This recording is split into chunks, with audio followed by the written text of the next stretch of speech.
इस channel click smart पर हमने YouTube के मुख्तलिफ क़वाइद व ज़वाबित के बारे में आगाही देना शुरू की है, क्योंकि ये जानना हर यूट्यूबर के लिए निहायत ज़रूरी है। चाहे आप नए हैं या कई सालों से वीडियोस बना रहे हैं, YouTube की बदलती हुई पॉलिसीज से बाखबर रहना आपके चैनल की कामयाबी के लिए लाजमी है। क्या कभी आप पर झूठी कॉपीराइट इन्फ्रिंजमेंट का इल्जाम लगा है? अक्सर लोगों के साथ ऐसा होता है जितना आप सोचते हैं, और इसका नतीजा ये हो सकता है कि आपका कंटेंट टेक डाउन हो जाए, आपका चैनल टर्मिनेट हो जाए या आपको हज़ारों डॉलर तक का जुर्माना भरना पड़ जाए। लेकिन फिक्र ना करें, क्योंकि आज मैं आपको वो सब राज बताने वाला हूँ कि कैसे आप झूठी कॉपीराइट क्लेम से बिल्कुल प्रो की तरह निपट सकते हैं। मैं एक कंपनी का फाउंडर हूं जो क्रिएटर्स को ग्रो करने में मदद करती है, और सिर्फ पिछले 2 सालों में मैंने 50,000 से ज़्यादा क्रिएटर्स की मदद की है जिन्होंने $5 मिलियन से ज़्यादा कमाए हैं। तो अगर आप YouTube, TikTok या Instagram पर अपना बिजनेस या ब्रांड ग्रो करना चाहते हैं तो चैनल को ज़रूर सब्सक्राइब करें, क्योंकि हम लिटरली हर रोज़ एक नया वीडियो अपलोड करते हैं जो आपको इन प्लेटफॉर्म्स पर ग्रो करने में मदद करता है। और ये वीडियो हर क्रिएटर के लिए मस्ट वॉच है। अगर आप खास तौर पर YouTube पर ग्रो करने की कोशिश कर रहे हैं तो मैंने अभी एक वीडियो अपलोड किया है जो बताता है कि वो नंबर 1 चीज़ क्या है जो आपको तुरंत करनी चाहिए ताकि आपको बहुत सारे व्यूज़ और सब्सक्राइबर्स मिल सकें। तो ज़रूर उसे यहीं चेक करें। और अगर आप TikTok या Instagram पर ग्रो करना चाहते हैं तो मैंने वही टाइटल के साथ एक और वीडियो अपलोड किया है। चलिए अब आज के वीडियो में चलते हैं, जो है कैसे झूठी कॉपीराइट क्लेम से प्रो की तरह फाइट करें। सबसे पहले ये समझना जरूरी है कि कॉपीराइट क्लेम्स असल में कैसे काम करते हैं। जब कोई समझता है कि आपने उनका कॉपीराइट तोड़ दिया है तो वो प्लेटफॉर्म पर कंप्लेंट फाइल कर सकता है, और फिर प्लेटफॉर्म उस कंप्लेंट को रिव्यू करता है और ये डिसाइड करता है कि ये वैलिड है या नहीं। अगर प्लेटफॉर्म समझता है कि ये वैलिड है तो वो आपको कॉपीराइट स्ट्राइक देता है, जो असल में एक वार्निंग होती है कि अगर आपको 3 स्ट्राइक्स मिल गई तो आपका चैनल डिलीट हो जाएगा।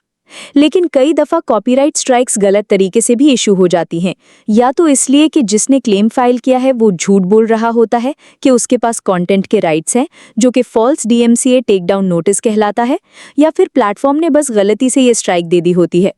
अब ये ज़रूरी बात है कि ये सीज़ एंड डिजिस्ट लेटर से मुख्तलिफ चीज़ है।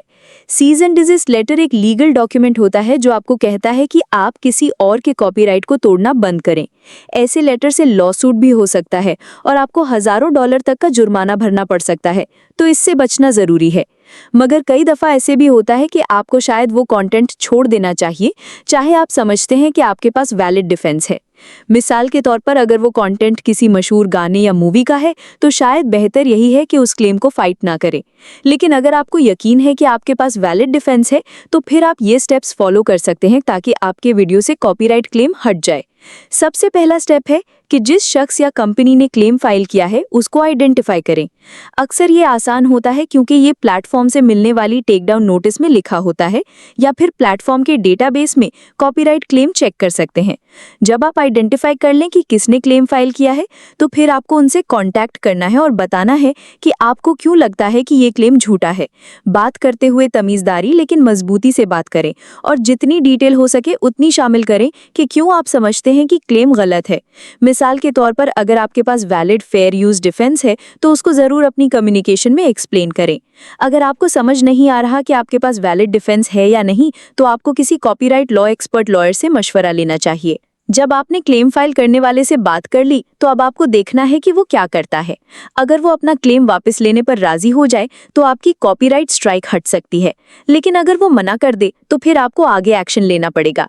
यहीं से काम थोड़ा ट्रिकी हो जाता है, क्योंकि आपके पास कई ऑप्शंस होते हैं और हर ऑप्शन के अपने प्रोज एंड कॉन्स हैं। पहला ऑप्शन है कि आप प्लेटफॉर्म पर अपील फाइल करें। अक्सर प्लेटफॉर्म्स पर अपील का प्रोसेस होता है जहां आप एविडेंस देके प्रूफ करते हैं कि कॉपीराइट स्ट्राइक गलत इशू हुई है। अगर आप अपील करते हैं तो जितना हो सके एविडेंस जमा करें। ये एविडेंस हो सकता है कि आपके पास लाइसेंस हो या आपका यूज फेयर यूज में फॉल करता हो। लेकिन ये याद रखें कि प्लेटफॉर्म का अपील्स प्रोसेस वक्त लेता है और कभी-कभी आपके अगेंस्ट बायस्ड भी हो सकता है।